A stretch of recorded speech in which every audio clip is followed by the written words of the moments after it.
Hello everyone, how are you all? I hope you're all fine. So children, మనం previous క్లాస్లో past continuous tense గురించి discuss చేసుకుంటూ ఉన్నాం. Past continuous tense.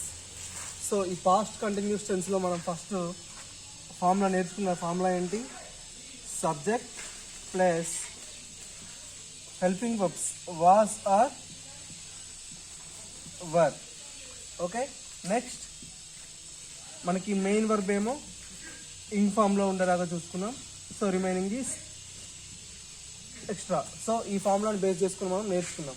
సబ్జెక్ట్ని base చేసుకొని was are wear అనేవి వస్తాయని చెప్పుకున్నాం. తర్వాత మెయిన్ వర్బ్కి ఇంగ్ ఫామ్ వస్తుందని చెప్పుకున్నాం. ఎందుకంటే ఇది పాస్ట్ కంటిన్యూస్ టెన్స్. అసలు పాస్ట్ కంటిన్యూస్ టెన్స్ అంటే ఏంటి? ఒకనొక అంటే గతంలో జరుగుతూ ఉన్న పనులు. ఓకే, గతంలో జరుగుతూ ఉన్న పని చెప్పుకోవడానికి మనం ఈ పాస్ట్ కంటిన్యూస్ టెన్స్ని యూజ్ చేస్తాం. సో మనకి పాస్ట్ కంటిన్యూస్ టెన్స్లో ఇంకొక మోడల్ ఉంది. అంటే ఇంకొక టైప్లో కూడా మనం పాస్ట్ కంటిన్యూస్ టెన్స్లో సెంటెన్స్ ఎలా ఫామ్ చేసుకోవచ్చు అనేది ఇంకొక మెథడ్ మనకు ఉంది. సో ఇన్ టుడేస్ క్లాస్ మనం ఈరోజు క్లాస్లో ఆ మెథడ్ గురించి నేర్చుకుందాం. అంటే ఇంకా దానికి ఏ ఫామ్లో వస్తుంది, దాంట్లో మనకి ఇంకా ఏం చేంజ్ అవుతుంది, సెంటెన్స్ ఎలా ఫామ్ అవుతుంది అనేది ఈరోజు క్లాస్లో మనం చూద్దాం. ఓకే, సో అసలు ఈ మెథడ్ ఏంటంటే, ఇప్పుడు మనం దీన్ని పాస్ట్ కంటిన్యూస్ టెన్స్ కదా, ఈ పాస్ట్ కంటిన్యూస్లో ఈ మెథడ్ని మనం ఎందుకు యూజ్ చేస్తామంటే, పాస్ట్ కంటిన్యూస్ అసలు పాస్ట్ కంటిన్యూస్ అంటే ఏంటి? గతంలో జరిగిన పని మనం ఇప్పటికీ జరుగుతూ ఉంటే, లేకపోతే ఈ టైంకి గతంలో ఏదైనా పని జరిగితే దాని గురించి గుర్తు తెచ్చుకోవడం కోసం ఈ పాస్ట్ కంటిన్యూస్ టెన్స్ని యూజ్ చేస్తాం. సో మనకి సెకండ్ మెథడ్ ఏంటి అంటే, ఇప్పుడు ఒక పని జరుగుతూ ఉంది, ఆ టైంలో మీరు రావడం కానివ్వండి, లేకపోతే వేరే పని జరుగుతున్న దగ్గరికి మీరు వెళ్ళడం కానివ్వండి, అటువంటి ఏవైనా సెంటెన్సెస్ మనం రాసుకోవాలంటే ఈ పాస్ట్ కంటిన్యూస్ టెన్స్ని యూజ్ చేస్తాం. ఇప్పుడు మీరు క్లాస్లో ఉండగా నేను క్లాస్లోకి వచ్చాను, మీరు ఆల్రెడీ క్లాస్లో చదువుతూ ఉన్నారు అంటే దాన్ని మనం ఎలా రాసుకోవచ్చు? When you. Okay, when you అనేది ఏంటి? సబ్జెక్ట్. ఓకే, సబ్జెక్ట్ అనేది యూ కదా. సో యూ ఉన్నప్పుడు మనకి హెల్పింగ్ వర్బ్ ఏమొస్తుంది? Was or were. వాజ్ వస్తుందా, వెర్ వస్తుందా? Were. When you were reading,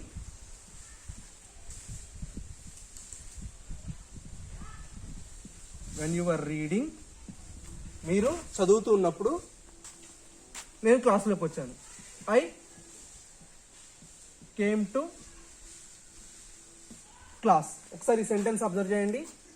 when you were reading I came to class. మీరు చదువుతూ ఉన్నప్పుడు నేను క్లాస్లోకి వచ్చాను.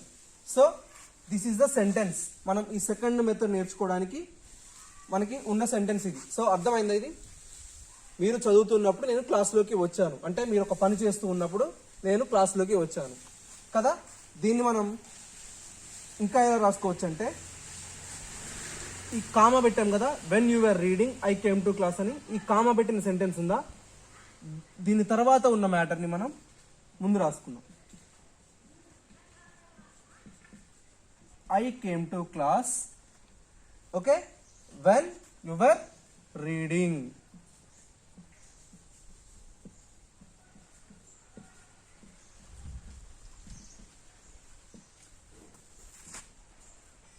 ఇప్పుడు ఈ సెంటెన్స్ చూడండి, ఈ సెంటెన్స్ చూడండి.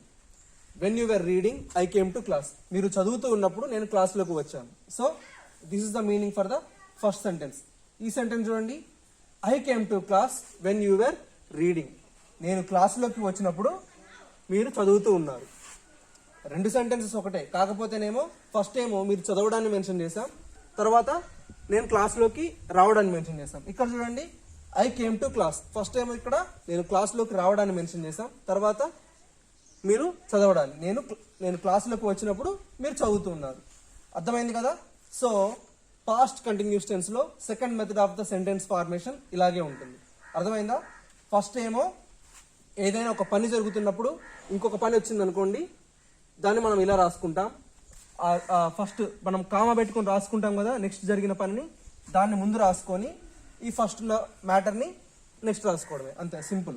ఓకే, దీన్ని ఇప్పుడు బేస్ చేసుకుని మనం రాసుకుందామా సెంటెన్సెస్, ఇంకా మోర్ సెంటెన్సెస్. సో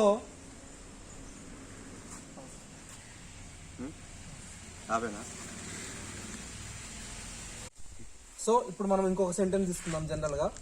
ఆ సెంటెన్స్ ఏంటి అంటే, మీరు ఇంట్లో నిద్రపోతూ ఉన్నారు. ఓకే, మీరు ఇంట్లో నిద్రపోతూ ఉన్నారు, అప్పుడే నేను వచ్చాను. So that is the sentence.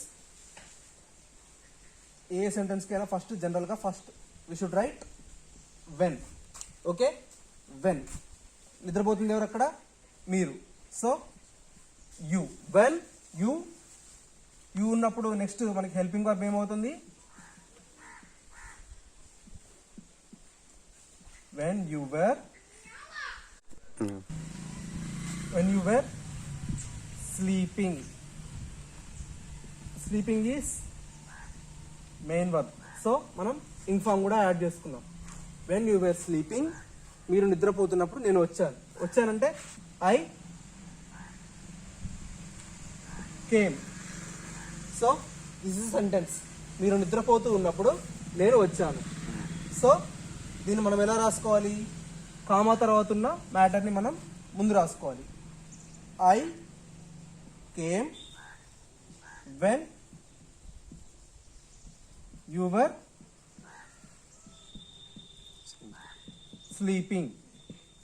So చూడండి sentence, when you were sleeping, మీరు నిద్రపోతున్నప్పుడు నేను వచ్చాను. ఇక్కడ చూడండి, I came when you were sleeping, నేను వచ్చినప్పుడు మీరు నిద్రపోతూ ఉన్నారు. ఓకే, ఇది సెంటెన్స్ మీనింగ్. సో ఇంకా ఇలా మనం సెంటెన్సెస్ ఫామ్ చేసుకుంటూ వెళ్దాం. Next when. Okay, when subject ఇప్పుడు ఐ కాకుండా యు కాకుండా ఐ తీసుకుందాం. సారీ, వెన్ ఐ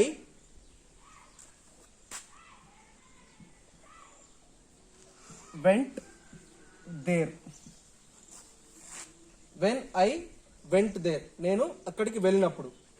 సెంటెన్స్ చూడండి, when I went there they were talking. When I went there అంటే నేను అక్కడికి వెళ్ళినప్పుడు వాళ్ళు ఏం చేస్తున్నారు? దే అంటే దే వర్ టాకింగ్. నేను అక్కడికి వెళ్ళినప్పుడు దే వర్ టాకింగ్. ఇప్పుడు మీకు ఇక్కడ డౌట్ రావచ్చు, సబ్జెక్ట్ ఏమో అయ్యి ఉంది, ఇక్కడ హెల్పింగ్ వర్బ్ ప్లేస్లో వర్ లేదు, మెయిన్ వర్బ్ ఇక్కడ లేదని అనుకుంటారు. సో మనకి దీనికి ఎగ్జాక్ట్ ఫార్ములా అంటూ ఏం లేదు. సో మనం సెంటెన్స్ని బేస్ చేసుకొని మనం రాసుకుంటూ వెళ్ళడమే. మనకి ఇంతకుముందు పాస్ట్ కంటిన్యూస్ టెన్స్కి మనం ఫస్ట్ మెథడ్లో మనకి ఒక పర్టికులర్ ఫార్ములా అనేది ఉంది. దీనికి ఇక్కడ మనకి ఒక పర్టికులర్ ఎగ్జాక్ట్ ఫార్ములా అనేది ఏం లేదు. మనం సెంటెన్స్ని మనం చెప్పుకునే మ్యాటర్ని బట్టి మనం ఇలా రాసుకుంటూ వెళ్ళడమే. Okay, when I went there they were talking అంటే నేను అక్కడికి వెళ్ళినప్పుడు వాళ్ళు మాట్లాడుకుంటున్నారు. సో ఈ సెంటెన్స్ మనం ఎలా రాయాలి? They were talking when I went there. చూడండి, they were talking when I went there. వాళ్ళు when I went there they were talking, నేను అక్కడికి వెళ్ళినప్పుడు వాళ్ళు మాట్లాడుకుంటూ ఉన్నారు. దే వర్ టాకింగ్, వాళ్ళు మాట్లాడుతూ ఉన్నారు. ఎప్పుడు? నేను అక్కడికి వెళ్ళినప్పుడు. సో చూడండి, మనం సెంటెన్స్ని ఫస్ట్ ఇలా రాసుకున్నాం. ఇప్పుడు ఏం లేదు, ఇక్కడ నేను ఒక పని చేస్తూ ఉన్నప్పుడు అక్కడ ఇంకొక పని జరుగుతూ ఉంది అని చెప్పుకోవడమే ఈ సెంటెన్స్ యొక్క మెయిన్ ఉద్దేశం. అర్థమైంది కదా? ఇక్కడ ఒక పని జరుగుతుంది. ఏంటి? నేను వెళ్ళడం అనే ఒక పని జరుగుతుంది. నేను వెళ్ళేసరికి అక్కడ ఇంకేం జరుగుతుంది? వాళ్ళు మాట్లాడుకుంటున్నారు, అంటే అక్కడ ఇంకొక పని జరుగుతుంది. సో అదే ఈ పాస్ట్ కంటిన్యూస్ టెన్స్ యొక్క మెయిన్ ఉద్దేశం. సో నెక్స్ట్ ఇంకొక సెంటెన్స్ రాసుకుందాం. సో నెక్స్ట్ సెంటెన్స్, when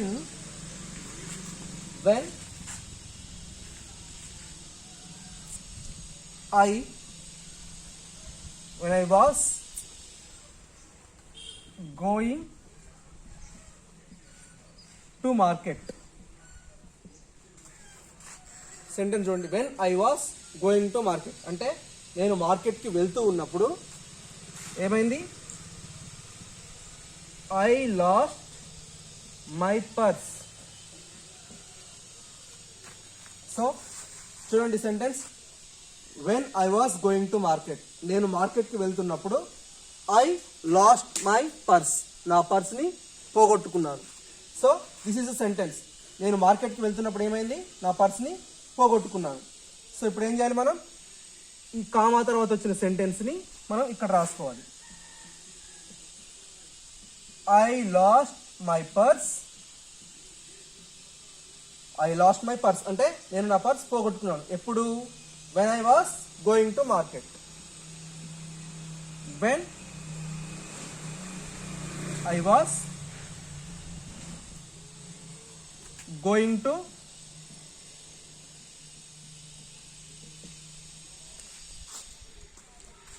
అర్థమైంది కదా sentence? When I was going to market I lost my purse. నా పర్స్ని నేను మార్కెట్కి వెళ్తున్నప్పుడు నా పర్స్ని పోగొట్టుకున్నాను. ఇక్కడ ఏముంది? ఐ లాస్ట్ మై పర్స్, నేను నా పర్స్ని పోగొట్టుకున్నాను. ఎప్పుడు?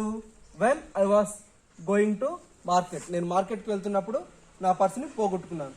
సో ఇవి the second method of forming sentences in past continuous tense. Past continuous టెన్స్లో ఒక సెకండ్ మెథడ్ అనేది ఉంది. సో ఇవి జనరల్గా మనం యూజ్ చేస్తూనే ఉంటాం. ఎప్పుడంటే నేను తిరుపతికి వెళ్ళినప్పుడు నా మొబైల్ పోగొట్టుకున్నాను, లేకపోతే బస్సులో వెళ్తుండగా నా పర్స్ పోగొట్టుకున్నాను. ఇట్లా మనం జనరల్గా చెప్పుకుంటున్నాం కదా, ఆ జనరల్గా చెప్పుకునే సెంటెన్సెస్ని మనం ఇలా ఫామ్ చేసుకున్నాం. సో వీటికి పర్టికులర్గా ఒక ఫార్ములా అనేది ఏం లేదు. ఒక దగ్గర ఒక సెంటెన్స్లో subject, helping verb, main verb అన్ని ఒక దగ్గర రావచ్చు. ఈ సెంటెన్స్లో కూడా చదవండి, subject, helping verb, main verb. కానీ ఈ సెంటెన్స్లో మనకి రాలేదు. అన్ని సెంటెన్సెస్లో ఈ పర్టికులర్గా ఒకటే ఫామ్లో ఉండాలని ఏం లేదు. అర్థమైంది కదా? When I went there they were talking, ఇట్లా కూడా మనం సెంటెన్సెస్ రాసుకోవచ్చు. సో మీరు కూడా ఏం చేస్తారంటే ఒక 4 సెంటెన్సెస్ ఫస్ట్ ఇలాగే ఫామ్ చేసుకోండి. అంటే ఫార్ములాని బేస్ చేసుకొని అవసరం లేదు, ఇక్కడ మనకి ఒక పర్టికులర్ ఫార్ములా ఏం లేదు. కానీ ఇలా సెంటెన్సెస్ ఫామ్ చేసుకొని తర్వాత మళ్ళీ దాన్ని కన్వర్ట్ చేసి అంటే రీరైట్ చేయండి. కామా తర్వాత మనం ఇలా రాసుకున్నాం కదా, దాన్ని రీరైట్ చేసి ఒక 4 సెంటెన్సెస్ ఫామ్ చేయండి. అలా ఫామ్ చేసి మీరు హోంవర్క్గా పెట్టండి. So that is your work today. So మనకి దీంతో మనకి పాస్ట్ కంటిన్యూస్ టెన్స్ అనే టాపిక్ అయిపోయింది. In next class we will discuss about the next subtense in the past tense. Okay, this is the end of your today's class. So everyone must and should do their homework and post it in your WhatsApp group. Okay, bye.